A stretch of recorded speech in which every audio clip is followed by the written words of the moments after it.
আপনারা তো ইসলাম নিয়ে রাজনীতি করেন। ইসলাম মানে কি বারবার মুনাফিকি করা?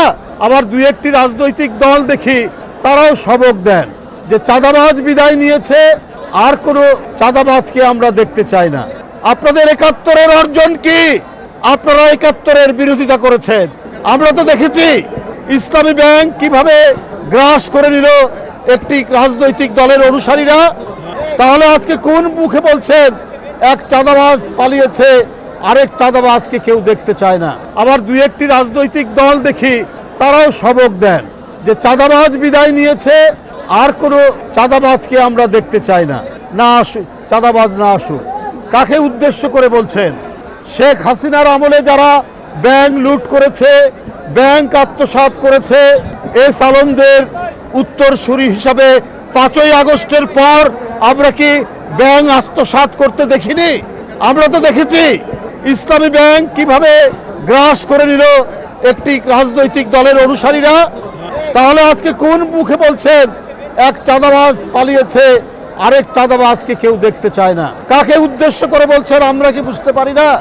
আমরা তো প্রথমেই দেখলাম ৫ই আগস্টের পরের দিনই কি করে ইসলামী ব্যাংকগুলো আপনারা দখল করেছেন। এটা কি জনগণ দেখেনি? এটা তো জনগণ দেখেছে। আর আজকে বড় বড় কথা বলেন, কলঙ্ক লেপন করার চেষ্টা করেন বিএনপির নামে।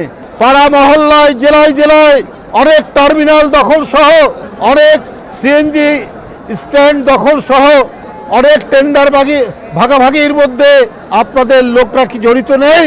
আমি সেই রাজনৈতিক দলটিকে বলতে চাই, খুব নীরবে নিভৃতে সব কিছু অপকর্মের সাথে আপনারা জড়িত। শেখ হাসিনার ব্যাংক আত্মসাতের পর, ৫ই আগস্টের পর আপনাদের আত্মসাৎ তো জনগণ দেখেছে। আমরা হাসিনার আমলে দেখেছি চাপাতি লীগ, হেলমেট লীগ, বন্দুক লীগ।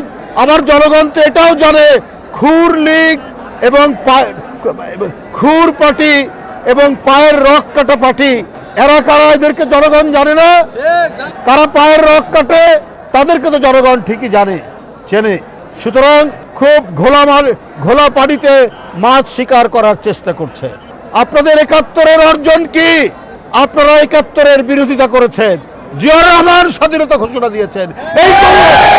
এই গৌরব বিএনপির, ৭১-এর গৌরব, ৯০-এর গৌরব, এই গৌরব বিএনপির। কারণ সেদিনও আপনারা শেখ হাসিনার সাথে আঘাত করে আপনারা এরশাদের মতো একটা আরেক সংবাদ সম্মেলন হচ্ছে, এখানে স্লোগান দিয়ে না। এখানে আপনারা সেদিন জাননি এরশাদের কুলাঙ্গারের নির্বাচনে, ৮৬ সালের নির্বাচনে, এটাও তো জনগণ দেখেছে। কিন্তু বিএনপি সেই নির্বাচনে যায়নি। তার নেত্রী বলেছিলেন, দেশনেত্রী বেগম খালেদা জিয়া, যে এরশাদের অধীনে কোনো নির্বাচন করব না, স্বৈরাচারের অধীনে কোনো নির্বাচন করব না। আপনারা মঈনুদ্দিন ফখরুদ্দিনের, ওরা গণতন্ত্রকে ধ্বংস করার জন্য এবং একটি ভয়ঙ্কর হাসিনার স্বৈরাচার কায়েমের জন্য এসেছিল। তখনও সেদিন আপনারা বাধ্য করেছিলেন তার নির্বাচনে যেতে। এটাও তো জনগণ জানে এবং জনগণ দেখে। আপনারা তো ইসলাম নিয়ে রাজনীতি করেন। ইসলাম মানে কি বারবার মুনাফিকি করা? ইসলামের মর্ম বাণিত হচ্ছে তুমি যে অঙ্গীকার করো সেই অঙ্গীকার তুমি রক্ষা করবে। এটাই তো ইসলামের মর্মবাণী। বন্ধুরা আমার, বিএনপির সেই ঐতিহ্যের পতাকা ধারণ করে, যে ঐতিহ্যের মধ্যে আছে জনগণের কাছে অঙ্গীকার থেকে বিন্দুমাত্র বিএনপি পশ্চাৎপসরণ করে না।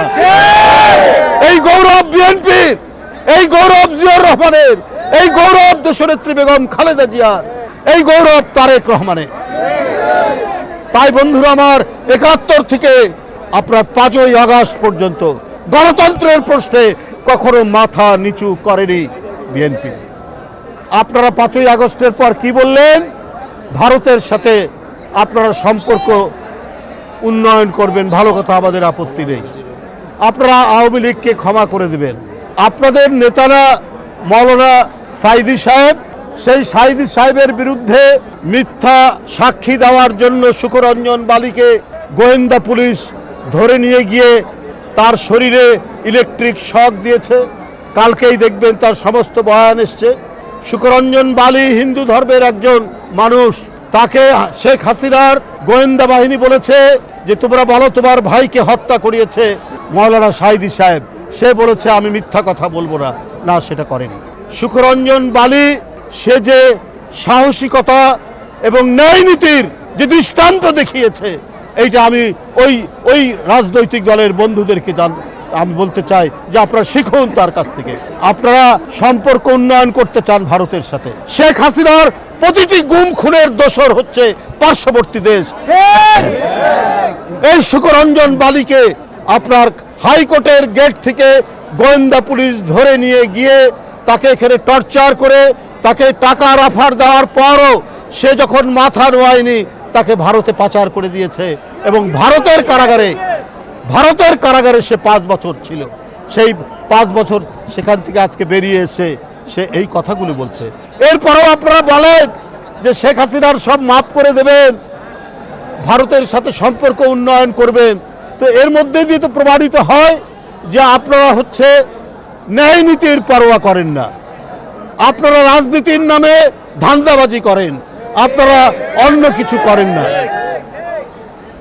আপনার দলের প্রধান নেতাদেরকে যারা জুডিশিয়াল প্রক্রিয়ার নামে জুডিশিয়াল কিলিং করলো, তাদেরকে বলছেন আপনারা মাফ করে দেবেন। তাহলে আপনারা ইসলামের যে মর্মবাণী যে অন্যায়ের বিরুদ্ধে প্রতিরোধ করো, সেটি তো আমাদের মধ্যে নাই। করুণার কথাও বলা হয়েছে যে ক্ষমা চাইবে, তাকে করুণা করতে বলা হয়েছে। তার বিভিন্ন ধাপ আছে, বিভিন্ন পর্যায়ে। ওরা ক্ষমা চাইলেও না কিছু না, আপনি তাদেরকে ক্ষমা করে দেবেন, সম্পর্ক উন্নয়ন করবেন। অর্থাৎ আপনারা আপনাদের রক্তের সাথেই বেইমানি হলো না। যেমন 86 সালে আপনারাও বলেছিলেন নির্বাচনে যাবেন না এরশাদের, তারপরে আপনারা গিয়েছেন। তো বন্ধুরা আমার, এই ধরনের অপপ্রচার এর সাথে আজকে শুধু পার্শ্ববর্তী দেশ তারাই শুধু অপতথ্য অপপ্রচার কলঙ্ক লেপনের চেষ্টা করছেন না, ভেতর থেকেও অনেকে ওই আমি আগেই যেটা বলেছি যে ঘোলা পানিতে মাছ শিকার করার রাজনৈতিক ফায়দা তুলতে চাচ্ছেন। কিন্তু আমাদের যে গণতন্ত্রে এত অবদান, গণতন্ত্রে এত যে আত্মদান, এত মানুষ নিরুদ্দেশ, এত মানুষ বিচার বহির্ভূত হত্যার শিকার, আজকে তো সমস্ত গণতন্ত্র বনা শক্তি এক জায়গায় থাকার কথা ছিল, অথচ এই শক্তিকে ফাটল ধরিয়ে দুই একটি রাজনৈতিক দল যেভাবে তারা নিজেদের ফায়দা তোলার চেষ্টা করছেন, এদেশের মানুষ সব জানে। তারা জানে কারা দেশপ্রেমিক, তারা জানে কারা স্বাধীনতা বিশ্বাস করে, কারা সার্বভৌমত্বে বিশ্বাস করে, কারা বহুদলীয় গণতন্ত্রে বিশ্বাস করে, কাদের ঐতিহ্যের মধ্যে জড়িয়ে আছে। এই সমস্ত বৈশিষ্ট্যগুলো এই দেশের জনগণ জানে বন্ধুরা আমার। তাই আপনাদের কাছে আমি আর বক্তব্য দীর্ঘায়িত নয়, আমি শুধু এটুকুই বলবো।